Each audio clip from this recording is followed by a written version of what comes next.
On January 20th of 2009, Barack Hussein Obama was sworn in as the 44th president of the United States of America. All over the world, there was a collective wow. Folks said, oh my God. I know you said it, I said it, and many of us thought it. Wow. I never thought in my lifetime we would ever see a black person elected president of the United States of America. Wow. Did you see how well he ran his campaign? Wow. Did you see how much money he raised? Wow. Did you notice how all the folks that he brought together, white and black and conservative and liberal and straight folks and gay, he brought all the, wow. It was incredible. People of all shapes, sizes, and colors were amazed that a black man could rise to the power, the most powerful seat of authority in the world. It was something that no one had ever seen before. Amen? It was foreign to us. And for some, it's still preposterous that a person of color is leading our nation. They can't wrap their minds around it. It's like the Temptations said, it just must be my imagination running away with me. A black person in leadership, that just can't be. It doesn't even fit. For some black boys in our community, male leadership doesn't fit. For some families, black male leadership is non-existent. For some communities, leadership from the black church is MIA, is missing in action. And for some Americans, black leadership just can't be. That son of a slave is now the president of the United States of America. But I'm here to remind some and educate others that black folks have had a legacy of leadership. If you didn't know, now you know. Our story is replete with great men and women of faith. Our story did not start in 1619 when the first enslaved Africans were brought to this country. The book says our story began with as the first stewards of the land. Even when we were brought to this country, our ancestors were brought, when they were brought over in chains, the chains could not undermine their ability of leadership. Crispus Attucks led the fight for freedom in the Revolutionary War. You can't talk about Paul Revere without mentioning Abel Benson, who was blowing his horn at the same night. You can't talk about George Washington without mentioning the black Minutemen at Lexington, Concord, Delaware, and Trenton. You can't tell the story of Abraham Lincoln without talking about Frederick Douglass.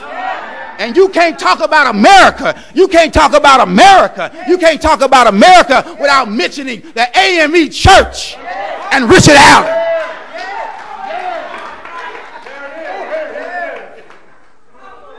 For too long, America has tried to edit out and whitewash the true story. History has been censored to the point of being fictional. The election of Barack Hussein Obama is causing the world to fill in the gaps and tell the true story of our story. And that story is a story of greatness. That story is a story of people falling down but getting back up. This story is a story of making a way out of no way. This story is a story of tragedy, transformation, and triumph. That's our story. We got a legacy of leadership. No one should be surprised that a black man and a black first lady has ascended to the highest office in the land. Barack and Michelle are just reclaiming a proud legacy of leadership. No one should be surprised that he is a good father because he's just doing what we are born to do: protect, provide, and prepare our family for the next generation and the next generation. Church, we, you, me, like Barack, we must reclaim our legacy of leadership. St. Paul, African Methodist Episcopal Church, Grant Chapel, and all of us here gathered today. We got to reclaim, we got to retake, we got to retrieve, we got to recover our God-anointed rightful place in this community. Your story, like the brother in the text, Moses, is rooted in a legacy of leadership. Leadership, the ability to inspire others to do great things. Leadership, the ability to provide direction. Leadership is being willing to be vulnerable to criticism. Amen. Leadership, the skill to manage self and others. Leadership, the courage to face and overcome one's fear. This is the story of Exodus. Amen. Moses, you know the story, was called by God to go to Pharaoh and say, let my people go. The people for 400 years had been used as slaves, oppressed, devalued, and demoralized. In fact, when Moses goes and tells Pharaoh what God had told him to say, Pharaoh called the people lazy. He said, you're powerless. I don't even know your God. What I want you to do now is go to make brick without straw. When you're beat down for so long, when you're oppressed for so long, you can forget where you come from sometimes, huh? You can forget what you're made of and who made you. When people are subjected to a long train of abuses, sometimes they lose their mind and they forget their heritage. Can I get a witness when you're told that your thoughts don't matter? When you're told that what you do, that you're no good and not worthy. Sometimes you can lose your mind and forget where you come from. When you get the media focusing on a white child named Kaylee Anthony 24 hours a day, but the story of little black boys and girls dying in the street, it gets no mention in the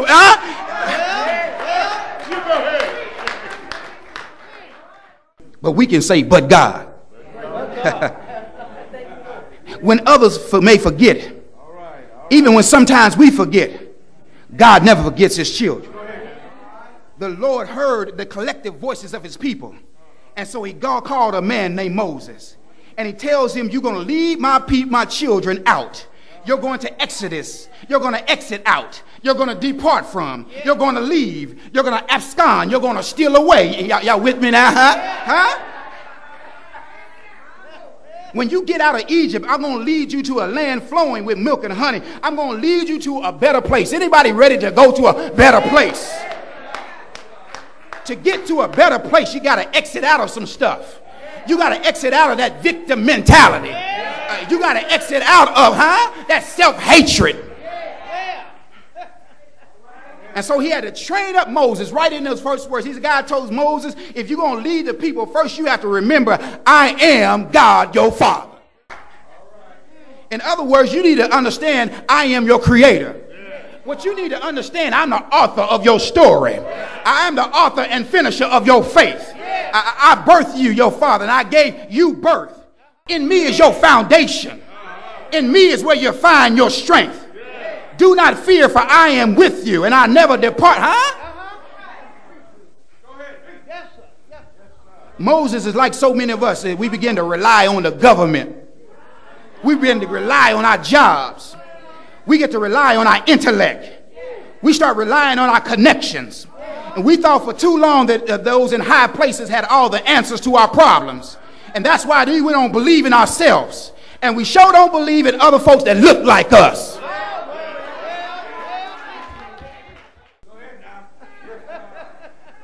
We'll trust trillions of dollars to fat cats who can't even pay their own taxes. The Republican nominee for vice president, Sarah Palin, who was one step away from being the president, didn't even know that Africa was a...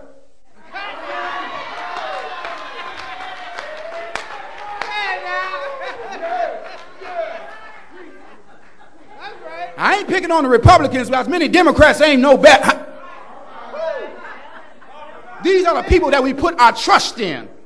Church, God is saying, I called you to lead my people out of mess.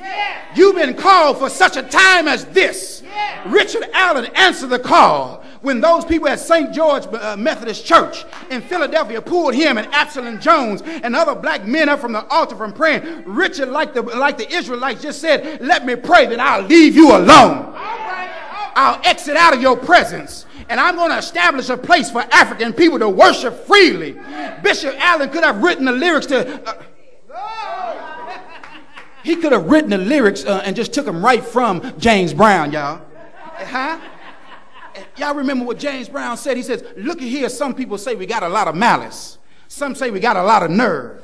I say we won't quit moving until we get what we deserve. We've been buked and we've been scorned and we've been treated bad, talked about as sure as you're born. But just as it's sure it takes our eyes to make a pair, brother, we can't quit until we get our fair share. Say it loud. Say it loud.